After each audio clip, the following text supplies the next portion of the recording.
Karnataka, which of course is seeing a severe cash crunch to the extent that the government is finding it difficult to meet some of these guarantees. But at that same time, the state of Karnataka, the government of Karnataka, in fact, is all set to go ahead and approve a massive salary hike for MLAs, ministers, the chief minister. The state government is likely to table this bill in the ongoing budget session of the state assembly. What the bill proposes is a salary hike by at least 50% for MLAs, ministers, etc. This comes even as the state's liabilities have grown. It was confirmed by the chief minister when he presented the budget just a few days ago. So much so the chief minister also said it's difficult to find the revenues to fund some of these guarantees that the Congress had promised.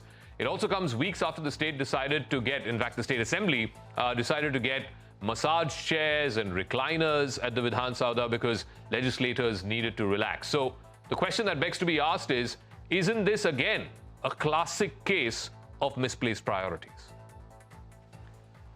All right, CNN News 18 has accessed a copy of this draft bill. It's in the draft stage now, but we're given to understand that in the next few days, before the end of this week, when the assembly will be adjourned sine die, this bill will be introduced and perhaps passed in the assembly as well. This is what the draft bill says, that the chief minister's salary needs to be increased to 1.5 lakhs from the current 75,000. That's a straight doubling of the salary. Ministers' salaries to be increased to 1.25 lakh from the existing 60,000 rupees.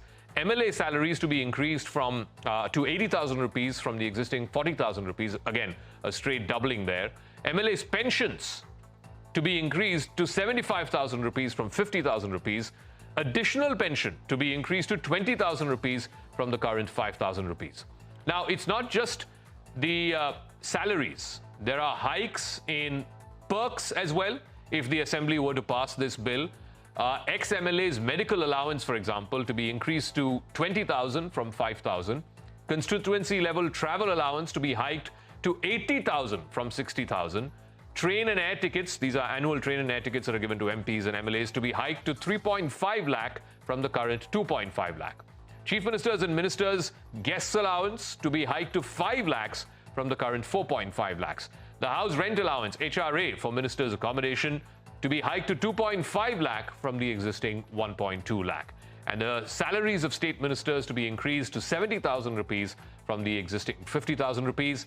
And the state minister's house rent allowance to be hiked to 2 lakh rupees from the existing 1.2 lakh rupees. The justification is their expenditures are also going up along with other people. The common man is also suffering and MLAs are also suffering.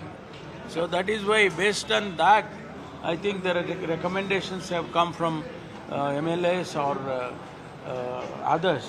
So that's why the decision has been taken by Chief Minister. All right, I want to go across to my colleague Harish Upadhyay, who's broken this story and is now joining us. Harish, so, at a time when the state is literally broke, and we saw evidence of that in just the budget that was laid to the House a few days ago, at a time when the state government is finding it difficult to meet some of these guarantees, what is the justification for this massive salary hike to MLAs and ministers and the chief minister?